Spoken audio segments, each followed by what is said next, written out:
600 जना साक्षी राखेर 3 जनाको मिलोमतोमा संविधान ल्याए। दाई गरे रजाई गरे, दाई गरे रजाई गरे, बाँडीचुडी खाए, देश रित्याए। आखिर 2 जनाको झगडा पर्दा फेरि संविधानै सिद्ध्याए। समानुपातिक र समावेशी भन्दै जात जात बटुलेर सभासद बनाएर पाले। अहिले आफूले बनाएको संविधान आफैले अर्थ लाउन नसकेर अदालतको प्राङ्गणमा गएर रुवावासी गर्न थाले। प्रेमिकाहरूले ऋषिलाई देखेर के सोच्छ होला, प्रेमिकाहरूले ऋषिलाई देखेर के सोच्छ होला, ऋषिले माया गर्यो भने नाकले प्रेमिकाहरूलाई कति खोज्छ होला। रातारात अध्यादेश ल्याएर छोरो लखेड्दै ज्वाइँ मगाएका छौँ। उनीहरू देश खाएर पनि भोकै छन् रे, हामी पटुका कसेर पनि अगाएका छौँ।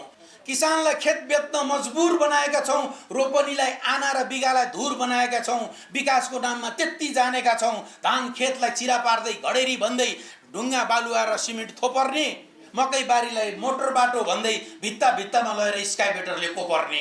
म चाहिँ यथार्थ कुरो भनिदिन्छु। म धादिङको भावनाले ऋषिजी स्कुल जानुहुन्थ्यो। ऋषिजी भन्दा म सिनियर उमेरमा।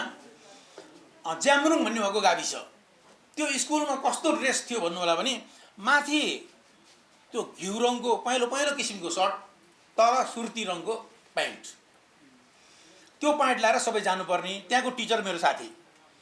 अनि त्यो शैक्षिक निरीक्षणमा जाँदाखेरि अब टिचर सँगसँगै आफू पनि गयो। गएपछि ऋषि धमला निकै त्यो बेला पनि मुन्टो प्राकपुट पठाउने केटालाई चाहिँ टक्क गरेर ऋषिजीले त्यो दिनमा माथि सेतो सर्ट तल सुर्ती रङको प्यान्ट लगाएर आउनुभएछ। त्यो त मिलेन ड्रेस। सरले उठायो, ऋषि भाइ उठ बेन्चमा उभिऊ, तिम्रो ड्रेस मिलाएको छ त? यस्तो हेर मिलाएको छ सर। हाम्रो स्कुलको ड्रेस के हो? माथि घिउ रङ तल सुर्ती कलरको प्यान्ट, माथि घिउ रङको सर्ट। अनि अरू साथीसँग मिल्छ त? मिल्दैन। अनि किन त भन्दा अरू त्यो पहेँलो हुने त्यसको तता घिउ रङ, मेरो नतता घिउ रङ। हेर्नुहोस् कस्तो बौद्धिक।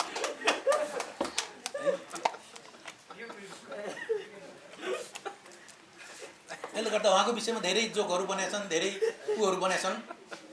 नेपालमा 2-3 जना त्यस्तो मान्छेहरू छ, सहन सक्ने, सुन्न सक्ने, त्यसलाई चाहिँ रमाइलो लिन सक्ने। गाई जात्रालाई पनि उहाँले त्यसरी संरक्षण दिनुभएको छ। जबदेखि रिपोर्टर्स क्लब भन्नुभएको स्थापना भयो, नेतृत्वको बारेमा त उहाँ आफैले भनिहाल्नुभयो। गाई जात्राको बारेमा पनि त्यतिकै भूमिका खेल्नु भएको छ उहाँले। हामीलाई त्यो प्रचारको लागि, विभिन्न चाहिँ कलाकारहरूलाई चाहिँ माथि उठाउनको लागि, कलाकारहरू बारेमा बोलिदिनको लागि उहाँले त्यस्तै भूमिका खेल्नु भएको छ। उहाँको धेरै जोकहरू मैले पनि लेखेको छु। मलाई सम्झना छ। के अरे प्रेमिकाहरूले ऋषिलाई देखेर के सोच्छ होला, प्रेमिकाहरूले ऋषिलाई देखेर के सोच्छ होला, ऋषिले माया गर्यो भने नाकले प्रेमिकाहरूलाई कति खोज्छ होला। यस्तो यस्तो धेरै छ मसँग है। ऋषि धमालाको मुख मलाई मन पर्नुको कारण चाहिँ मुख छुरा जस्तो, नाक लिम्पिया धुरा जस्तो। त्यो फोगटीमा आएको राज्य हो नि त हाम्रो, होइन? मलाई मन पर्नुको कारण त्यो हो।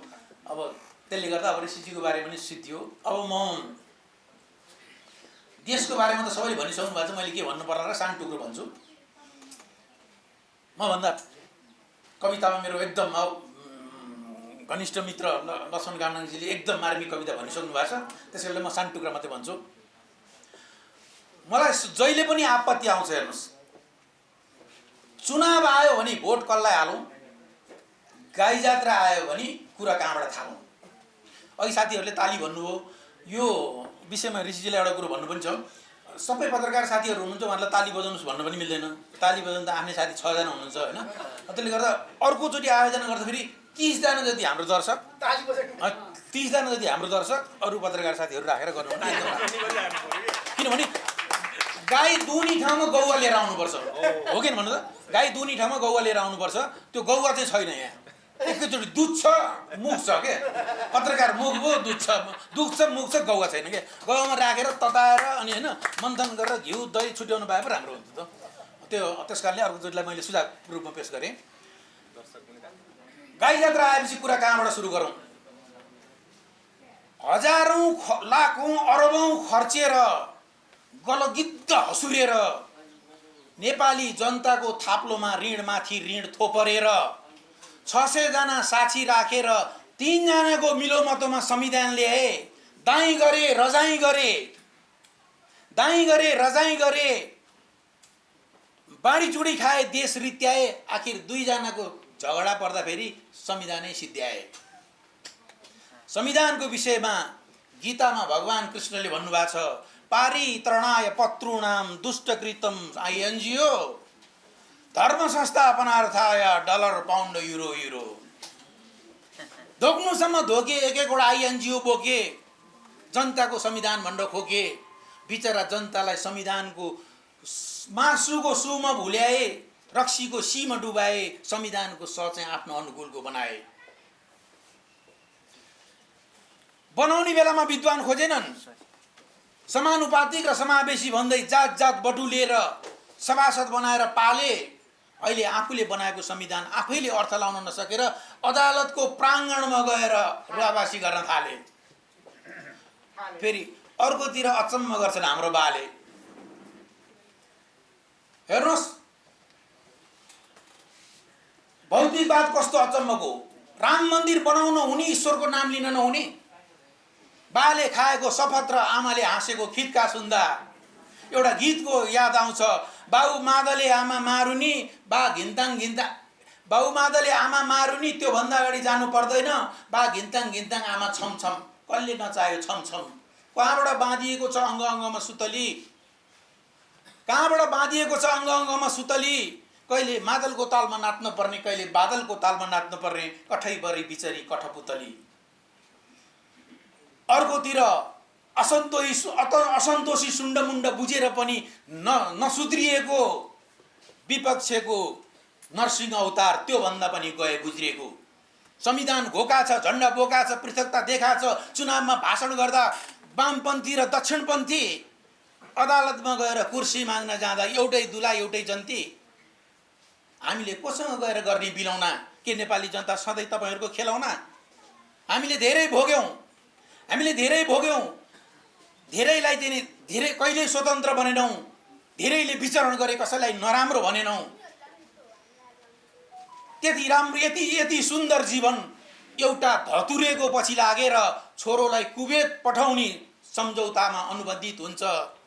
1 घण्टाको भाषण र 1 छाक मासु भातमा सदा समर्पित हुन्छ।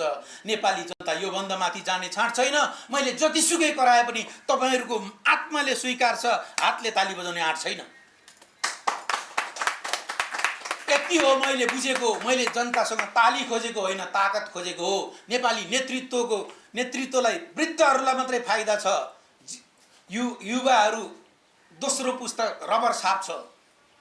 नेपाली नेतृत्वमा वृद्धहरूलाई फलिफाप छ, दोस्रो पुस्ता रबर छाप छ।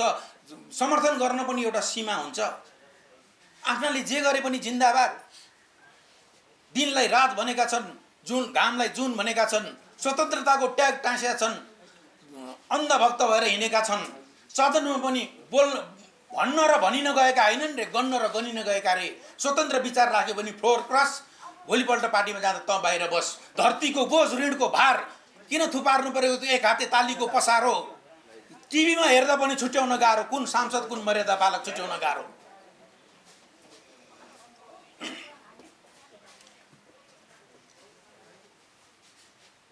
विकृतिको बिगबिगी, प्रकृतिमाथिको चिरहरण, धुपी र सल्लाहको फेदमा बसेर सास सापटी लिएर बोल्दैछौँ।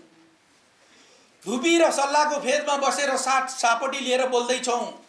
सञ्जीवनीको जङ्गलमा आगो सल्काएर कृत्रिम अक्सिजनको भट्टी खोल्दैछौँ। किसानलाई खेत बेच्न बाध्य बनाएका छौँ। किसानलाई खेत बेच्न मजबुर बनाएका छौँ। रोपनीलाई आना र बिगालाई धुर बनाएका छौँ। विकासको नाममा त्यति जानेका छौँ। धान खेतलाई चिरा पार्दै, घडेरी भन्दै, ढुङ्गा बालुवा र सिमेन्ट थोपर्ने, मकै बारीलाई मोटर बाटो भन्दै भित्तामा लगेर स्काइबेटरले कोपर्ने।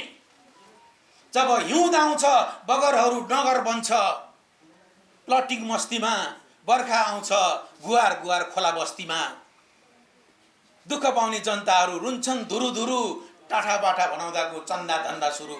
महाभारत मडारेर चुरे बडारेर, नदी ढुङ्गा जोखेर, काठ नापेर, नदी बाँध बाँधेर, बालुवा खाँदेर पृथ्वीको हलाल गर्दैछौँ।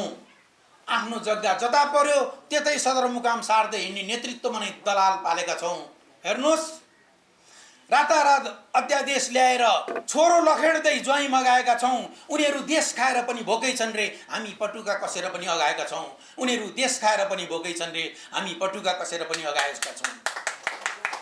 तराई हाम्रो पहाड हाम्रै हो हिमाल, झुक्दैन झन्डा गरिन्न बन्डा अखण्ड नेपाल, झुक्दैन झन्डा गरिन्न बन्डा अखण्ड नेपाल। धन्यवाद। अब देशको विषयमा नि अब मेरो मैले समाजको विषयमा पनि भन्ने गरेको छु। अब समाजको विषयमा भन्दाखेरि गायक गायिका नायक नायिका आफ्नो क्षेत्रलाई पनि भन्ने गरेको छु र आफ्नो समाजलाई पनि भन्ने गरेको छु। र मेरो हाँस्य व्यङ्ग्यको उद्देश्य के हो भने हाम्रो हाँस्य व्यङ्ग्य यहाँ भन्ने बित्तिकै मान्छेले वर्षैभरि गाई जात्रा भन्ने प्रसङ्ग पनि आयो। दादा एक मिनट है, वर्षैभरि गाई जात्रा भन्ने प्रसङ्ग पनि आयो। वर्षैभरिको गाई जात्रा र हाम्रो गाई जात्रा फरक पर्छ। उहाँहरूको गाई जात्रा भने झगडाको परिवेश, हाम्रो गाई जात्रा भने हाँस्य व्यङ्ग्यको माध्यमबाट सामाजिक सकारात्मक सन्देश। र उहाँहरूको सधैँ गर्ने गाई जात्रा सदा गाई जात्रा, हाम्रो गाई जात्रा चाहिँ गाई जात्रा, उनीहरूको गाई जात्रा चाहिँ गधा जात्रा। त्यसैले म भन्छु सामाजिक सकारात्मक सन्देशको लागि एउटा सानो टुक्रा सुनाउन चाहन्छु। हामी कालो बिरालोले बाटो काट्यो भने साइज परेन भन्छौँ। त्यो बिरालोले के सोचे होला हेर्नुहोस् त। युरोपतिर अमेरिकातिर बिरालो पाले हुन्छ, कत्रो सम्मान गरे हुन्छ। हाम्रो देशमा बिरालोले के सोचे होला, बिरालोको तर्फबाट म भन्छु। आज मलाई ठुलै दशा रहेछ, बिहान घरबाट निस्किँदा सुकिलो मान्छेले फुट्ट बाटो काटेको थियो, बेलुका घर आउँदा ज्वानी पहिला गएछ। अस्ति भाइ मर्यो, त्यसले एउटा घरमा कराई चाटेको थियो अरे, त्यो दिनमा पनि उसलाई एउटा मान्छेले बाटो काटेको थियो अरे। बिरालोलाई बाटोमा देख्यो भने कुकुरहरू भुक्छन्, मान्छेहरू साइड पर्ने भनेर पैसा फाल्दै थुक्छन्। अब यसको जिम्मा कसले लिन्छ? बिरालोलाई न्याय कसले दिन्छ? मान्छेहरू कति बाठा, चढ्न नसकेर स्वाँ भए दोष उकालोलाई, खुट्टा दुखेर खोन्च्याङ भए दोष ओह्रालोलाई, काम गर्ने आफ्नो ढङ्ग पुग्दैन अनि बाटोमा भेटाइ पुरालोलाई। बुद्धि छैन भनौँ भने प्लेन उडाछन्, रकेट उडाछन्, मुटु साट्या छन्, मुटु फेर्या छन्, कलेजो रोप्या छन्, मृगौलो साट्या छन्। बुद्धि छ भनौँ भने गाडीलाई पूजा गरेका छन्, इन्जिनमा बोका काट्या छन्। आफू झगडा गर्छन्, रक्सी खान्छन्, मासु खान्छन्, एउटाले अर्कोलाई दुःख दिन्छन्, अनि गाली गर्न परेपछि कुकुर र बिरालोको नाम लिन्छन्। कोही मान्छेहरू बुद्धिजीवी पनि छन्, कुकुर र बिरालोसँगै पाले हुन्छ। तर पालेर के गर्नु, कस्तो अप्ठ्यारो। जुन घरमा कुकुर तरुनी हुन्छ त्यहाँ बिरालो तन्नेरी हुन्छ, बिरालो हेरे। जुन घरमा बिरालो तरुनी हुन्छ कुकुर तन्नेरी हुन्छ, कुकुर हेरे। दुवै चार खुट्टे प्राणी, दुवै स्तनधारी होइन, दुवै चार खुट्टे स्तनधारी प्राणी होइन भएर के गर्नु? मान्छेको जस्तो अन्तर्जातीय बिहे गर्न पर्ने हाम्रो कानुनमै छैन। यो भन्दा बढ्ता नभनौँ। फेरि बिरालोको बोल्ने अधिकार कहाँ छ भन्नु अदालतमा मुद्दा पर्ला।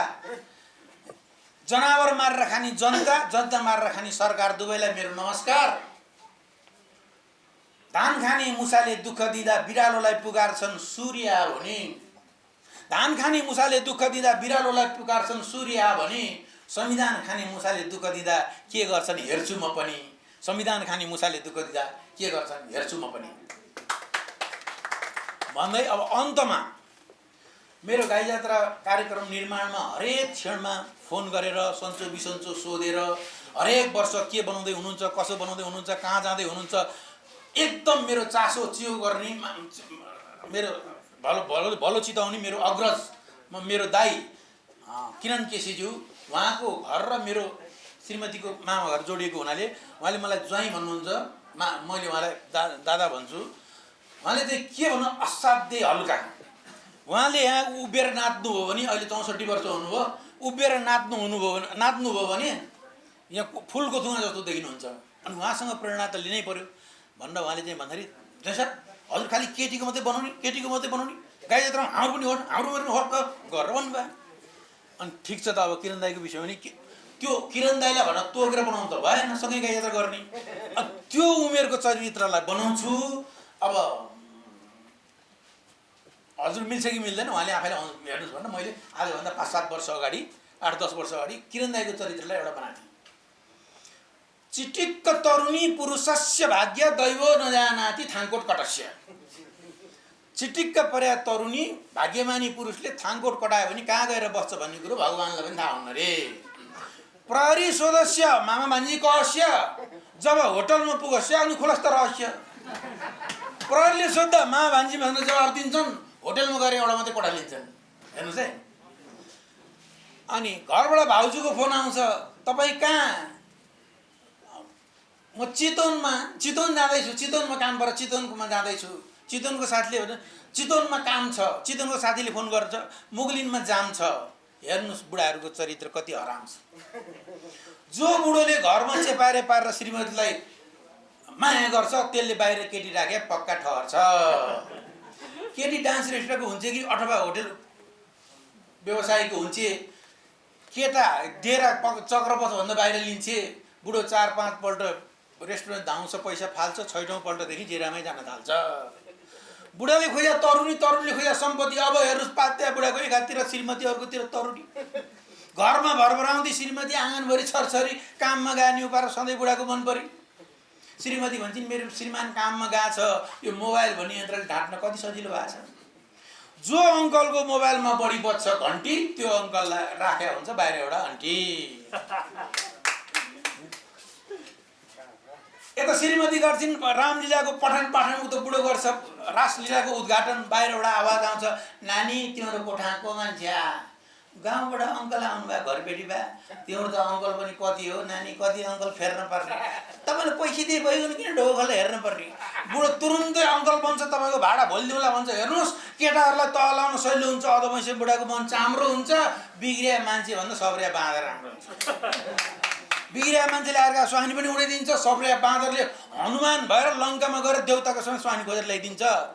त्यसैले बाटोमा अधवैंशी पुरुष देख्यो भने तपाईँहरू भाउजू भनेर झट्ट नमस्ते नगर्नुहोस्, पहिला सोध्नुहोस् अनि मात्रै गर्नुहोस्। म यस्तो केसमा फसिसकेको छु, एकजना दाईको भाउजू 16 जना भाउजूले नमस्ते गरिसकेको छु।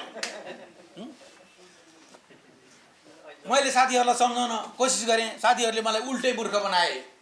मैले साथीहरूलाई सम्झाउने कोसिस गरेँ, साथीहरूले मलाई उल्टै मूर्ख बनाए। हामी ओरिजिनल श्रीमती बोकेर हिँड्नेले चाहिँ ओरिजिनलको महत्त्व नचिने अरे। उहाँहरूले चाहिँ ओरिजिनल प्रमाणपत्र च्यातिन्छ बिग्रिन्छ भनेर फोटोकपी बोकेर हिँडे अरे। यहाँ पनि त्यस्तै कोही पर्नुभयो होला, मुखामुख गर्नुभयो होला। नडराउनुहोस्, यो गाई जात्रा हो, कसले के गर्छ र 64 जनालाई त नमस्ते गरेँ, अब 2-4 जनालाई नमस्ते गरेर मलाई के फरक पर्छ र।